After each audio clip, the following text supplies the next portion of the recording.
Mayambu muka na taram na okchari. Crop production and management gi first part ying debriefing gi oina description the link hapaga lairabani. Madu sanga sungshoy shoy dana yeng tokpiro aduga madugi second part oina preparation of soil jida yeng ziko. Preparation of soil haibadi mahi marong jingje thadringai da koi soil jingje phajana prepare tawbako koi gaiba oirasu tawkhaiba oirasu madubu thaba yanaba semadubu niko koina preparation of soil haije. The preparation of soil is the first step before growing a crop. Mahi marong jingje thadringai da soil jingje ningthina hana prepare tawbuzina ahanba step neba. Prepare tawba haibadi tawkhaiba koi gaiba sizimginiko. One of the most important tasks in agriculture is to turn the soil and loosen it.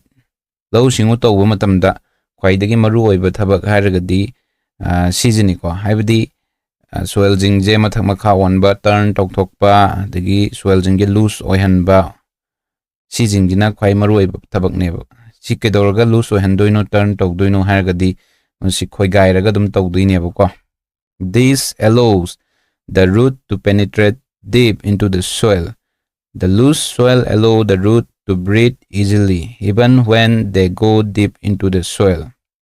Sumaina khoi gaibzina pambigi mahi marong singje lebang manungda maraje a yongna tabda ngamhandoineba ko.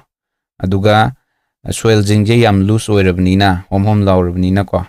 Oxygen je amanung tana sangani dana aduna root singjina breathe tawda sor honbada mateng pange ko. Why does the loosening of soil allow the root to breathe easily? Sidai the question hangi je hojikito dum khumdoini ko. Soil jingje loose tawhanbajina root singjina sor honbada kamaina mateng pangin haibne ko. Sidai de haije The loosened soil allows the oxygen to penetrate the space in between the soil particles, thereby allowing the root to breathe easily.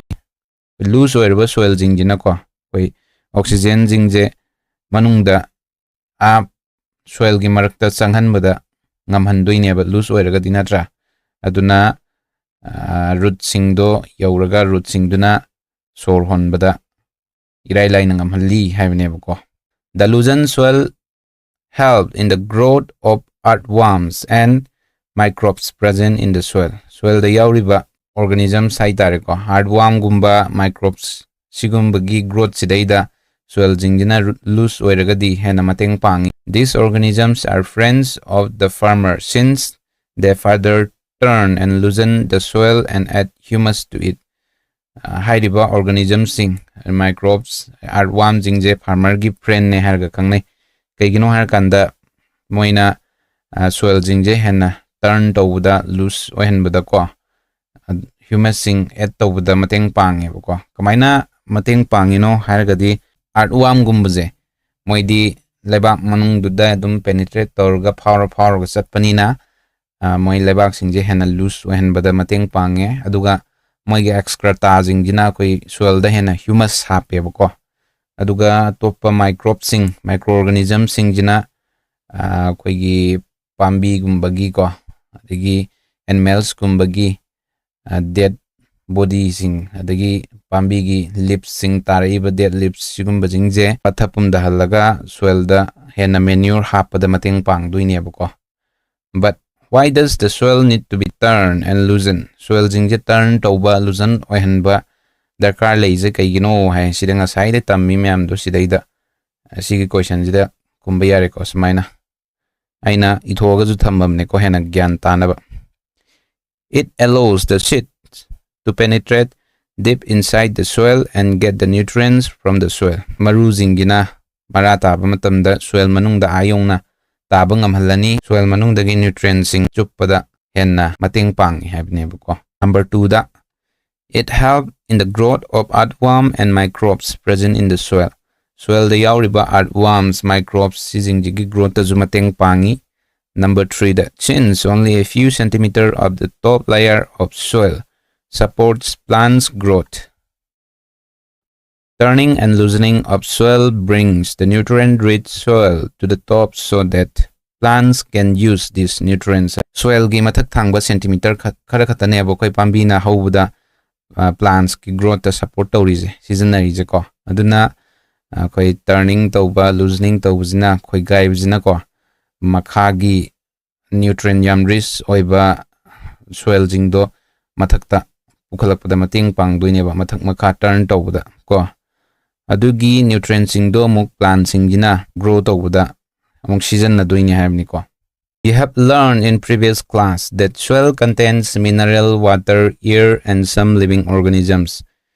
In addition, that plants and animals get decomposed by soil organisms. In this way, various nutrients held in the dead organisms are released back into the soil. These nutrients are again absorbed by plants. Soil the yauba materials in kay yauge har kanda minerals yaure ko. Water yaure, air yaure, aduga some atopa living organism kara yaure. Living organism habdi asai high grazing the microbes ko adagi earthworms asine singba yaure mem jingni ko. Asiba pambi animal singje si jingje sidai the soil the yaure ba organism jing soil organism hairagadi by microbes kumba maroina ko moi jingjina amuk decompose to doine sathuaga pathapum da handuine ba ko asmai torga koi hojiki plants or animals dead plants or animals they are me nutrients do amuk koi soil jidai da lebak ta release back to hogdoine ba amuk til hogdoine ba ko aduga adude gi panghoriba nutrients je plants jina absorb tawraga plants growth ta season doine ba ko.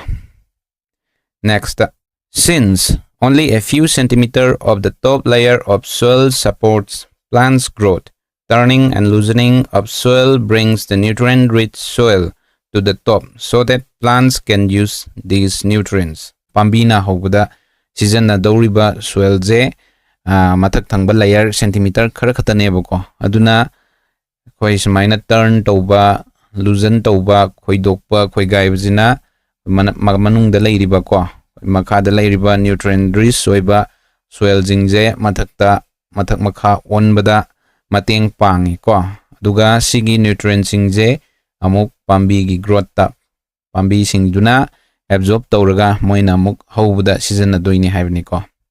Thus, turning and loosening of soil is very important for cultivation of crops. Aduna turn tokthokpa smaina loosen ohenba koi gaibjina koi crop cultivation da low singubada kwaidagi maru oiba thabak nebako. The process of loosening and turning of soil is called tilling or plowing. Soil jingje loose ohenba adagi turn tokthokpa haibdi isam samna khoi gaibji ko sije koi kai haina khangna ge har kanda tilling natragana plowing har gaju khangnai bako. This is done by using a plow. Khoi bje karida kari seasoner ga khoi ge har kanda plow seasoner ga khoi hamni da ko. Plows are made of wood or iron. Plow hariba tool se karina sage har kanda wood natragana iron na animok na dum sabani ko. If the soil is very dry, it may need watering before plowing. Soil jingje yamna dry oiba khara khara kangboi tar di ko koi lau khoi da ju ngamoi dana changmu yaroi dana ko aduna koi khoi jingai da watering tawba ising chai thokpa yam mathok tai hamni da ko. The plow field may have big pieces called soil crumbs. It is necessary to break these crumbs with a plank.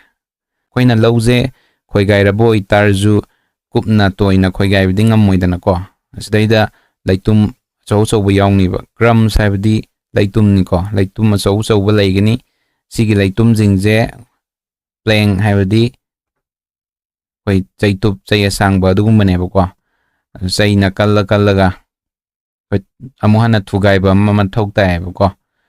The field is level for sowing as well as for irrigation purpose.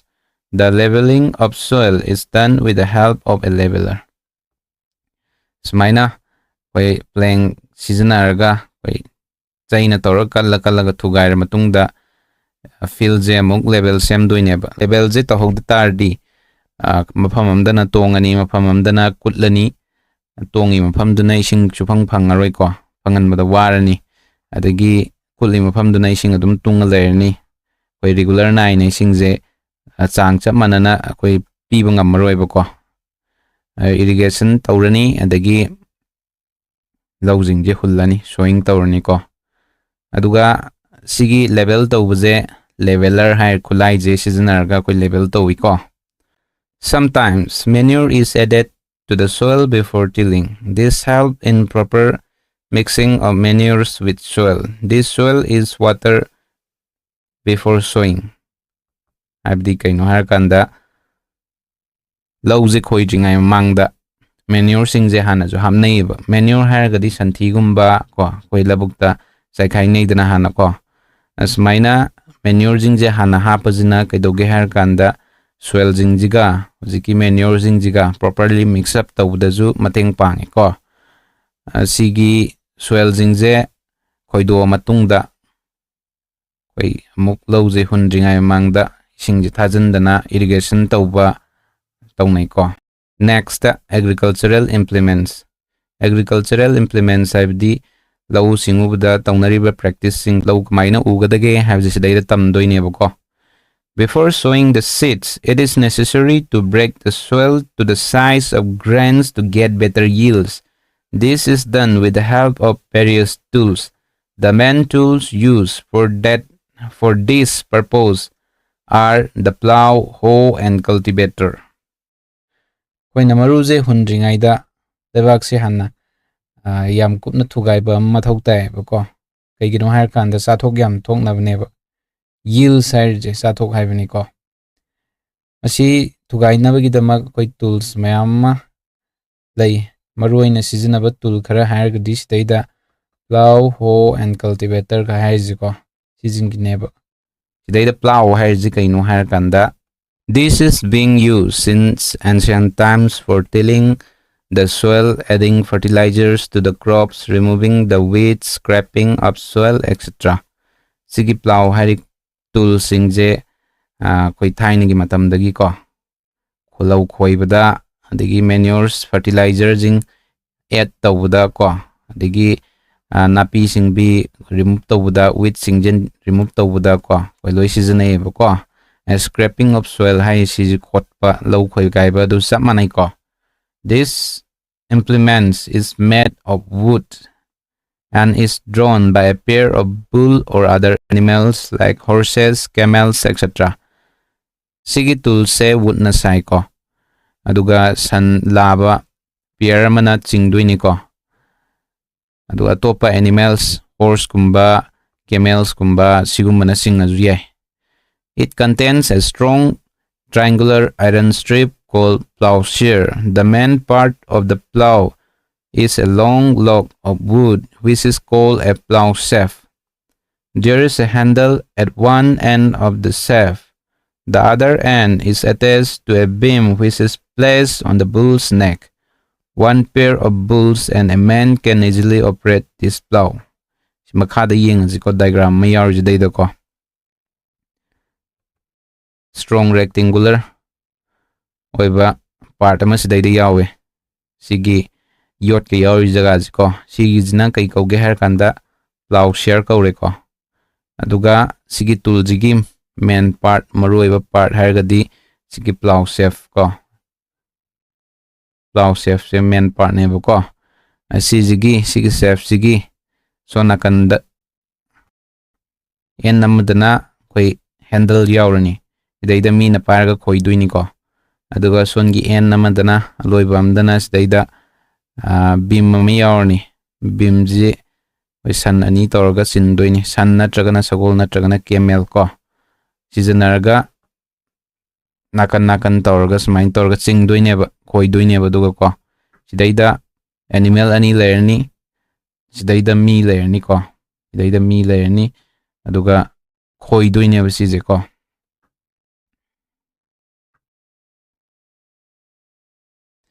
Aduna sigi toolze koi mi amane bull pair amane torga yam line operate to bi ai hai adu The indigenous wooden plow is increasingly being replaced by iron plows nowadays. Hojikandi sigi ugi nataba yot ki oiba ngaktana mana sijanareba. Next ho hairiba tool jina kamai tawbuno harkanda yengziko. It is a simple tool which is used for removing weeds and for loosening the soil. It has a long rod of wood or iron.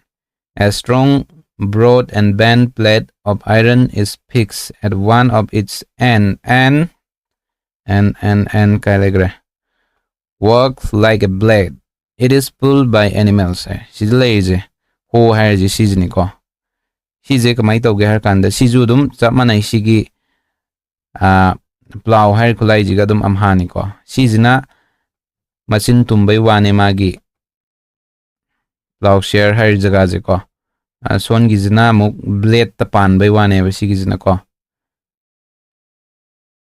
Magi di blade pale aduga sidaida chapmanaba ngasai amaina yaure sidaida road ama yaure ko. Beam yaure sondaju animals na tauraga sigi animals ani na singdoini ko. Sizna handle yaure mi na pairaga khoidoini grip handle paibam ko si yaure. Si kadawda sizana ge hair kanda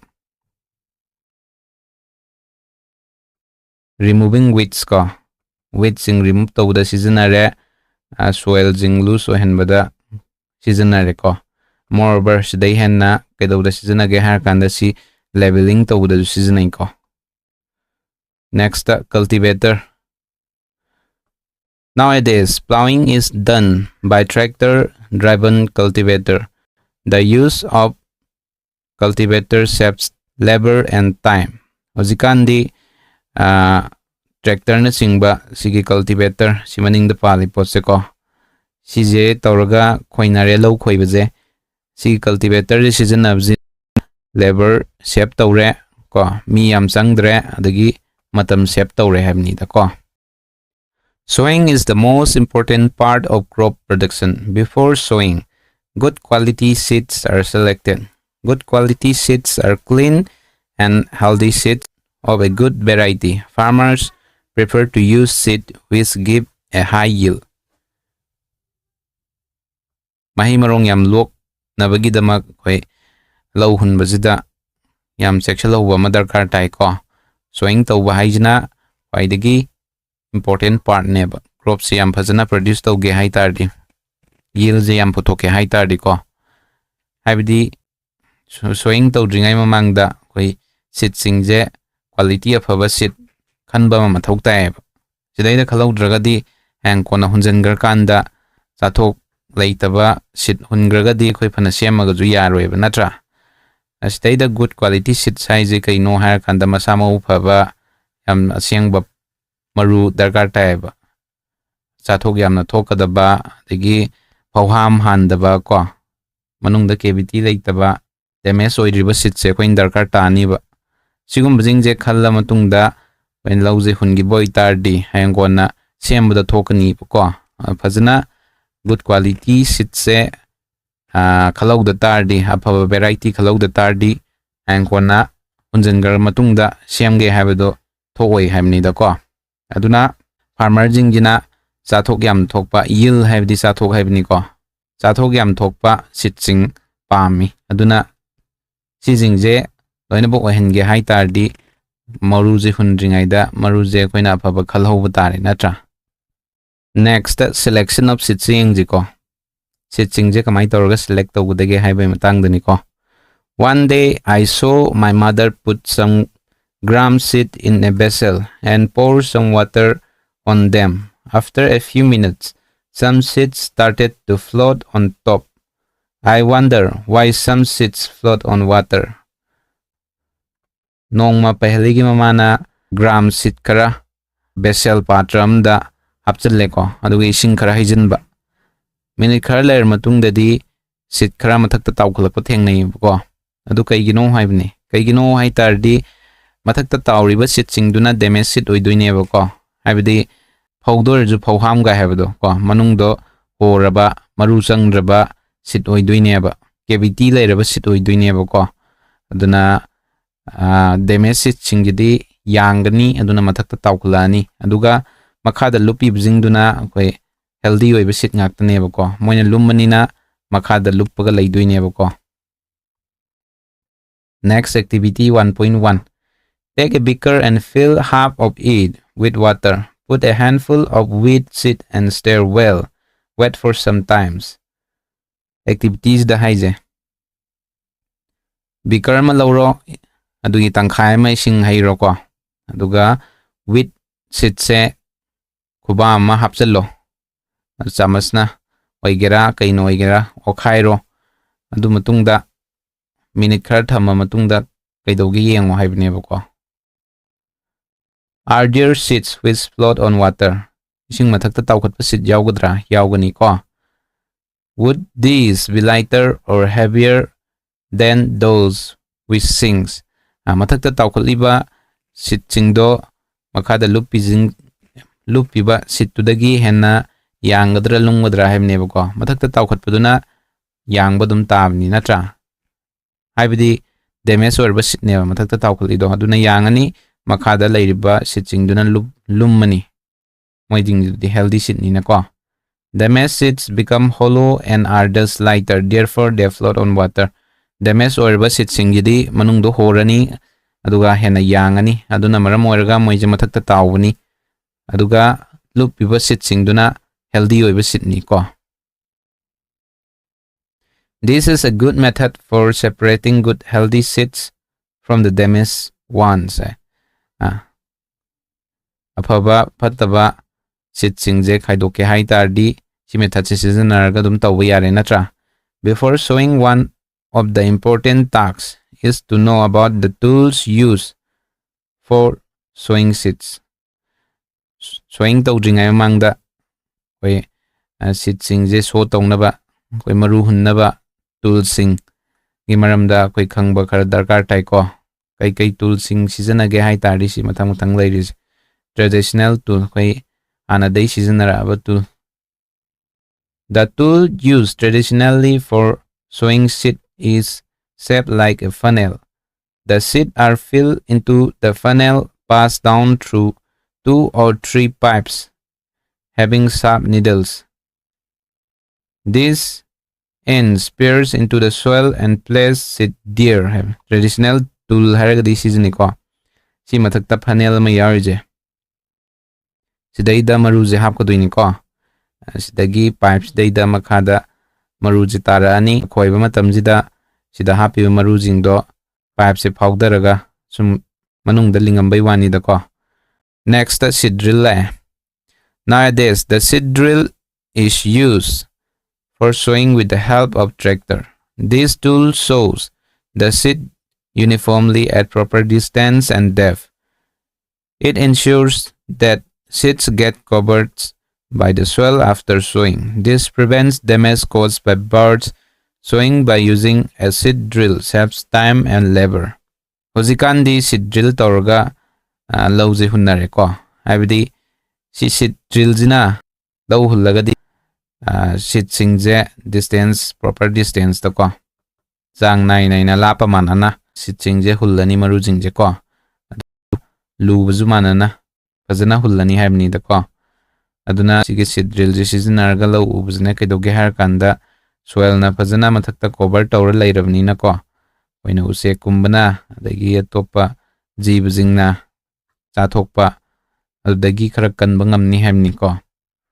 Seed drill je tawraga koi law hunbajna matam save tawre adagi labor save tawre natra. There is a nursery near my school. I found that little plants were kept in small bags. Why are they kept like this? Bozo jina hai ko. Moigi school manakta nursery ma uiye. Plant nursery hai di plant masat pambi masat habam. Adum bazaga aduni ko. Adum moina baziki pambi jingdo bag masa da hapathami. Siji kai gino haibni ko. Kaigino hai tardi yon nabne hai tari sam na ko. ꯍꯧꯖꯤꯛꯀꯤꯗꯨꯗꯒꯤ ꯄꯨꯊꯣꯔꯛꯑꯅꯤ ꯌꯣꯜꯂꯅꯤ ꯃꯐꯝ ꯑꯃꯗ ꯄꯨꯔꯅꯤ ꯃꯐꯝ ꯑꯃꯗ ꯑꯃꯨꯛ ꯊꯥꯔꯨꯕ ꯌꯥꯅꯕ ꯃꯐꯝ ꯍꯣꯡꯗꯣꯛ ꯍꯣꯡꯖꯤꯟ ꯇꯧꯔꯒ ꯊꯥꯕ ꯌꯥꯅꯕꯅꯦꯕꯀꯣ ꯃꯣꯏꯗ ꯕꯦꯛꯇ ꯍꯥꯞꯄ ꯊꯝꯃꯤꯁꯦ next पहलीना कई हाइगे कांद seed of a few plants such as paddy are first grown in a nursery. When they grow into plantlets, they are transplanted in the field manually. Some forest plants and flowering plants are also grown in the nursery. Maru kharadi pedigumbaze ahanbada nursery da hanna thanaiba. Pedi da hairgazu maruina hybrid kumbaze ko moi jingje jabun group ta hunjalaga khoi nursery da hana phajana tharani aduga moina plantlets oina habdi pambi macha oina khara wangna hora aba matamda amuhanna khunna tawraga manually amuk link thokadoi ba ko mafam cha chana adu lapa manana ko phajana link gadoi ni forest plants atopa flowering plants ko koi lei boi gera ama boi gera ko sigum bajing ji jo khoi nursery da hana tharaga yo lidna bazar na tra bag ta hapa ga plastic bag ta aduga leira kanda koina yumda puraga yumda mafam chana amuk tha doine ba ko an appropriate distance between the seed is important to avoid overcrowding of plants. This allows plants to get sufficient sunlight, nutrients and water from the soil. Sometimes a few plants have to be removed to prevent overcrowding. Thaba matamda maru amaga sit amaga je distance manana thabjina overcrowding daging out to ebako overcrowding oina hauragadi pambi jingjidaida oi sunlight kai phangba ngamaroi ko adagi nutrients sing phangba ngamaroi ba aduna fazana ma lap manana proper distance thaba oitardi sunlight marang kaina phangani nutrients marang kaina phangani aduga water singju fazana phangba ngamgani ba ko aduga yamna chinbo oitardi overcrowding oire khang tardi pambi khara koina dum phuktok pa ko aduga fazana distance to chana koi thanai ba muko